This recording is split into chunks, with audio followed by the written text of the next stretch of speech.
Thanks for being here. First and foremost, just want to thank this community. Just an incredible turnout on Senior Day last season, last game of this season at home, and just to have that kind of turnout means the world to all of us. And just want to make sure we acknowledge them and let them know how much we appreciate them. Obviously, really disappointed in the outcome of this game. You know, you always want your Senior Day to be a special memory the last time you're going to be on that court. And, you know, I know collectively we want to get this done for Troop. You know, I knew Florida was better than the record coming off a big win against Alabama, and they just continued to battle. I thought that second quarter obviously really hurt us. Just the inconsistencies just in our shooting. It's had some good looks, and we didn't knock them down early. And that second quarter obviously really hurt. Gave up 17 offensive rebounds, which is way too many. We talked about that and ball security being the biggest two games or keys to this game. And 18 points off second chance points, so that obviously hurt us. But just really disappointed. I know everybody wanted this one. This one stings pretty deep.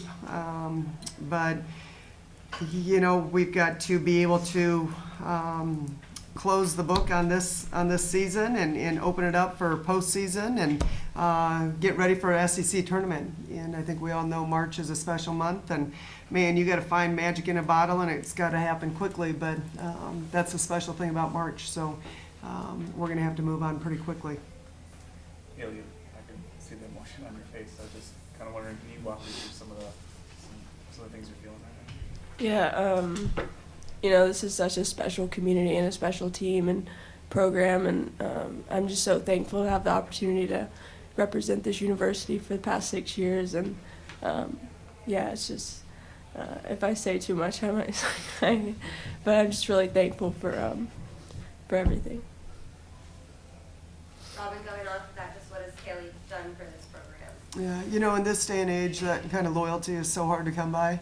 And somebody that sticks around for 6 years, I think it just speaks volumes about who she is as a person. You know, she's been so loyal.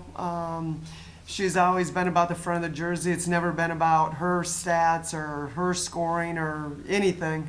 She just has always wanted to do whatever we needed to do for the front of the jersey. She's been a part of some really special wins, big-time wins, and she's been a part of some really tough losses and tough seasons. And, you know, the thing about Troop, she's never wavered. She's always been a person of high character, high integrity, that really poured into her teammates.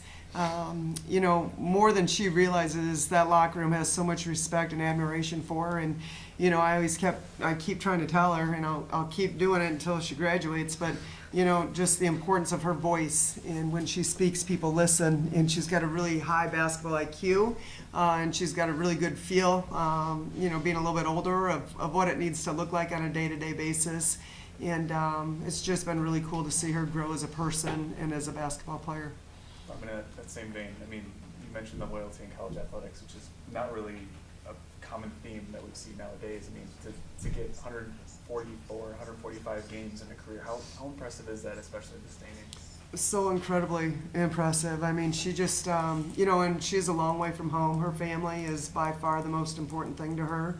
And so it really took, you know, something special for her to travel that far away, because her grandparents, her parents, her brother, I mean, they didn't miss games when she was growing up. And so, you know, for her to go that far from home and want to be a part of this family and embrace it and stay with it for 6 years, I mean, I don't know if I can even articulate, you know, how special that is and how much it means to me. And she's definitely, you know, we always say iron sharpens iron, and she's definitely sharpened me. And it's just been a blessing to be able to coach her and be around her for this long.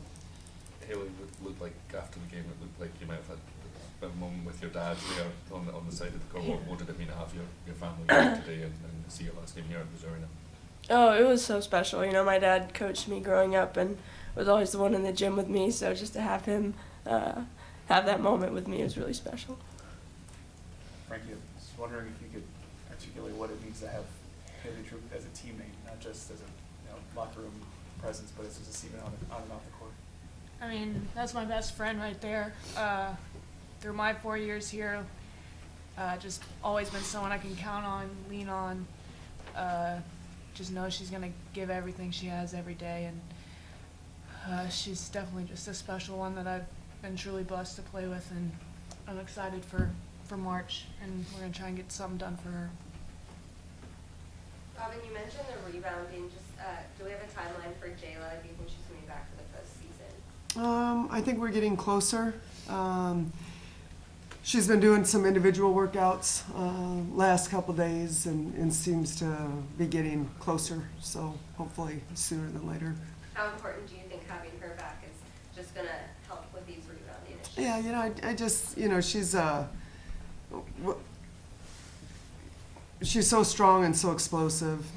She's got the ability to really rebound for us and bang inside, when we're undermatched a little bit. But, and it helps with the rotation as well. Our rotation's a little off right now. And then on top of that, you got Sarah Rose playing about 80% with her hamstring. And so that certainly helps or hurts us with her explosiveness. But bottom line is we're not gonna use that as an excuse. I mean, we had to be better today, and the attention to detail and the discipline. It's a game of inches, and we'll go back and look at film and just be a little disappointed with some of our rotations and aggressiveness. But like I said, defensively, I mean, even though you give up 18 second chance points, and we got out rebounded, which we knew was going to be a big key.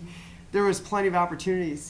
Tonight was just a night we couldn't throw it in the ocean, and I could sense it getting tighter and tighter and tighter for our team. And I just encouraged them in a timeout late in the third. I said, you can't play not to lose. You can't. You got to surrender the outcome and just play in the moment and play with confidence. And but I just felt like we struggled with shots that we typically are able to knock down.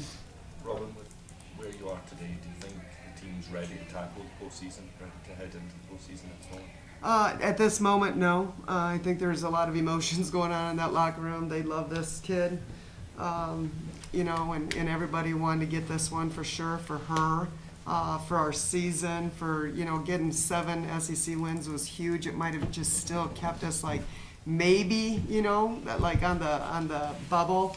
And then we knew we'd have to go into the SEC and get one for sure. So, I mean, it stings pretty deep. This one did. Ole Miss did. But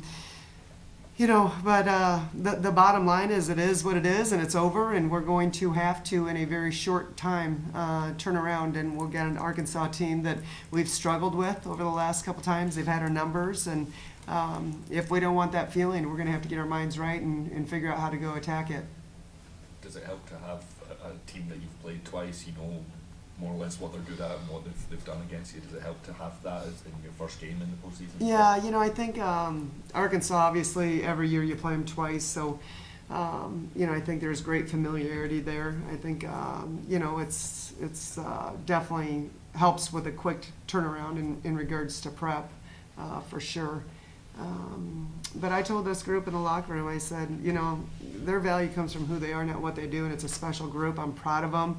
We've been through some things this season, and I love them. I told you guys that in October, November. It's a special locker room, and certainly didn't turn out the way we wanted it to. But I'd go to battle with these guys any day. Love them to death, and really, really proud of them. We'll take one or two more if you guys have. When you look at Arkansas next, obviously the struggles of this against the Razorbacks aside, what would it mean for you to go out and just kind of set the record straight, especially in your last SEC tournament? Yeah, I mean, I think anytime you can play Arkansas, someone like a border rival in the postseason is cool, and to get that win. But I think more than anything, just attacking the postseason and doing things that we know that we can do and we can accomplish. I think we can beat anybody on any given night, and the opposite is true as well. So just having our mind right, going into the tournament and watching film, breaking down film, and we played them twice, so we know what they're gonna do. Have a pretty good feel for them. So I think that would be huge for us and for our team. My last question to you is, do you ever think when you transferred here, you'd ever set the program record for career games that are played? No, that never crossed my mind, but it's really special for me to have that, and I love this school, I love the community, love the team, love the coaches, so it's a really special place in my heart. Anyone have one more? Yeah, Coach, you mentioned earlier it was a game of inches, and every game tends to be. Even when you're down towards the stretch and heading into the postseason, every game is going to be competitive. So what does it mean to have your team and know that they're going to keep fighting until the last buzzer, even if they're down? Yeah, I mean, like I said, I love them. I care about them. I'm proud of them. We're all in that locker room bad losers. You know, it doesn't sit well with any of us. It eats at us. But just proud of their ability to put their shoulders back, put their head up. They needed to go out and sign autographs today. They did that. You know, they're role models in this community, and that's something that's really important to us. And just how we show up now is how we're going to show up later in life. And so we talk a lot about parallels in basketball and in life. And these guys are going to be really, really successful in life. But right now we have an opportunity in March, and so we're going to have to show some great maturity and be able to kind of regroup and dust ourselves off and get ready to go battle on Thursday. Because if we go in with our heads down and feeling sorry for ourselves, we don't have a chance. Arkansas is way too good. But I believe that we will regroup, and we got to bring some toughness. We got to bring some grittiness. We've got to let it all hang out for 40 minutes, because after that it's over.